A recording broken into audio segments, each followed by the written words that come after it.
Bom, no dia de hoje vamos abordar o sintoma de dispneia. Então, a ideia, como sempre, é tentar sair da história mórbida atual com o maior número de informações possíveis, né? Então, para isso, nós vamos selecionar o seguinte aqui na explicação. Então, você tem um paciente com dispneia, você pode perguntar assim se ela foi aguda ou se ela é subaguda ou crônica, né? Se ela foi de início agudo, ou seja, o paciente lembra muito bem, digamos, que começou em tal horário, determinada hora, ele estava fazendo tal coisa, etc. Então, a lista de diagnósticos diferenciais aqui nós temos embolia de pulmão, pneumotórax, pneumonia, né? Nós temos síndrome do estresse respiratório agudo e até uma crise de pânico, né? Claro que algumas outras coisas podem te ajudar para pensar nesses diferentes diagnósticos, né? Por exemplo, o pneumotórax se associa muito com dor torácica, né? Ventilatório dependente, a pneumonia também, né? Então, até já aproveitando, vamos colocar aqui sobre dor torácica, né? Ventilatório dependente, pneumonia, por exemplo, pode fazer isso, né? Já vamos colocar aqui também embolia de pulmão, né?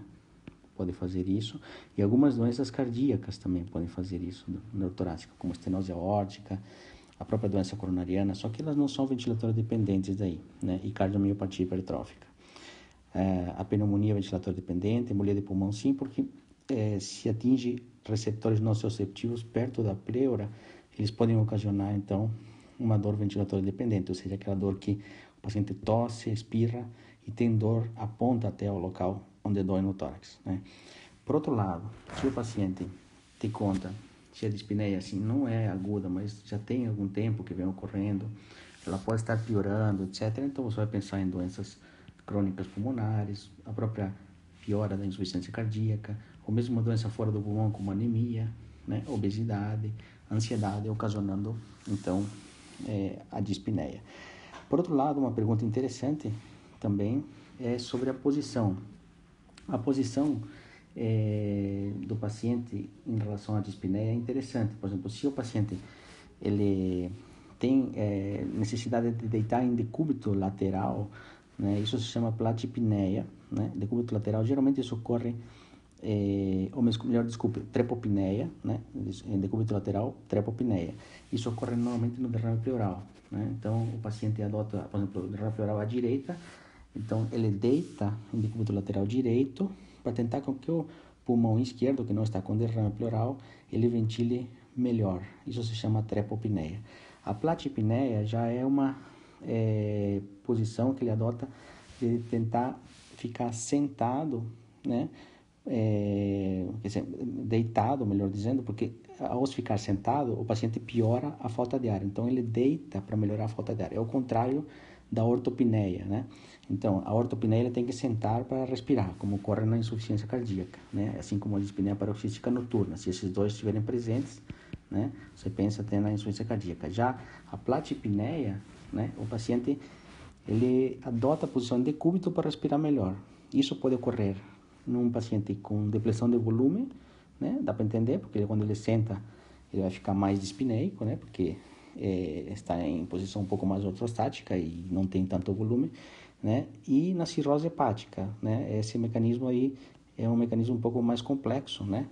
Onde também ocorre ortodeóxia nos pacientes com hipertensão portal.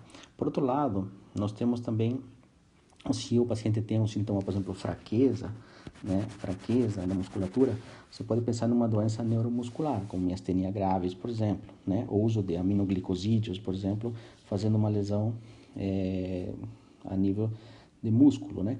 Se o paciente tem sibilos associados, né, como sintoma associado à dispneia, você pensa na asma, você pensa no DPOC, na insuficiência cardíaca, que são doenças que se manifestam também com sibilos. A asma cardíaca, na insuficiência cardíaca, nós temos asma chamada cardíaca, que tem a congestão pulmonar ocasionando uma hiperreatividade brônquica, e isso simula muito, com crepitações finas, assim, a insuficiência, a asma, né? Por isso se chama asma cardíaca. Também nós temos, se o paciente tiver tosse com expectoração, você vai pensar na pneumonia, logicamente, ou qualquer infecção de vias aéreas. Se a dispneia for mais noturna, né, à noite, você vai pensar mais na asma, né? E na insuficiência cardíaca, que costuma piorar à noite. E se está, digamos, associado com alergenos, né? Poeira, tal, você pode pensar então na asma e até mesmo na pneumoconiose como uma doença crônica, né? Então, basicamente, era esse o raciocínio da dispneia. Então, lembre de perguntar sempre para o paciente sobre alergenos, sobre se é à noite, se tem sibilo associado, se tem tosse com expectoração, se tem dor torácica, como que é a posição, se tem fraqueza muscular, se é aguda ou se é crônica, né? Tudo isso faz melhorar a tua história mórbida atual. Até a próxima.